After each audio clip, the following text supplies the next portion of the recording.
ઈ-કેવાયસી અને આધાર card update માટે જામનગરમાં લાંબી કતારો જોવા મળી। અહીં રાશન કાર્ડમાં ઈ-કેવાયસી અને આધાર કાર્ડ અપડેટ માટે ભારે ભીડ થઈ ગઈ। કલાકો સુધી રાહ જોવી પડતી હોવાથી લોકો પરેશાન છે। સમગ્ર મામલે કોંગ્રેસ નગરસેવિકા રચના નંદાણીયાએ પણ રજૂઆત કરી। કલેક્ટરને પ્રજાને પડતી મુશ્કેલી દૂર કરવા તેમણે અપીલ કરી હતી।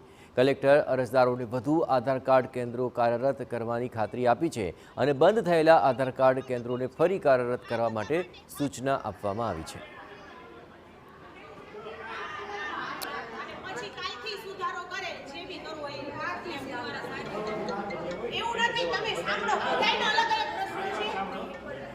સવારે 5 વાગ્યાનું અહીંયા હું ઊભો મને ટોકન 8 દી થયા મળતું નથી।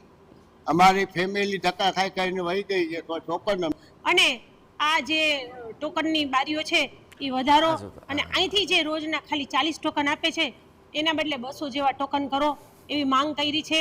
અને સિનિયર સિટીઝનો માટે અલગથી બારી કરવાનું કીધું છે। અને ઘણા માણસો જે લેડીઝ છે ગૃહિણી એ પોતાના બાળકોને સ્કૂલમાં રજા રાખી એ બધા બેસીને બધી જ એજન્સી જેટલા બેંકને બોલાવીને પોસ્ટને બોલાવેલા હતા, આંગણવાડી કાર્યકર, શિક્ષણ અધિકારી અને જેટલી પાસે આપણે કીટ આપી છે આખા જિલ્લામાં એ બધા લોકોને બોલાવેલા હતા। અને જે જગ્યાએ કામ ઓછું છે ત્યાં લોકોને બીજું વધારે કામ છે ત્યાં એનું ડાયવર્ટ કરવાનું કેવી થાય એ પણ અમે સૂચના આપી છે। અને આજે વોર્ડ વાઇઝ અને ગામ વાઇઝ ક્યાં ક્યાં જગ્યાએ નજીકમાં પોતાનું આધાર કેન્દ્ર ઘણી વાર ખબર નથી હોતી એને કારણે લોકો એક જગ્યાએ મામલતદાર ઓફિસને કલેક્ટર ઓફિસમાં દોડાદોડી કરતા હોય છે। પણ આજે અમે એક અમારી વેબસાઇટ ઉપર મૂકશું ને મારા સોશિયલ મીડિયા પણ એક મૂકવાના છે અને વોટ્સએપ ગ્રુપમાં પણ અમે ડિસ્ટ્રીબ્યુટ કરીએ છીએ કે તમારા નજીકનું કયું આધાર કેન્દ્ર તમને પ્રાપ્ત થશે।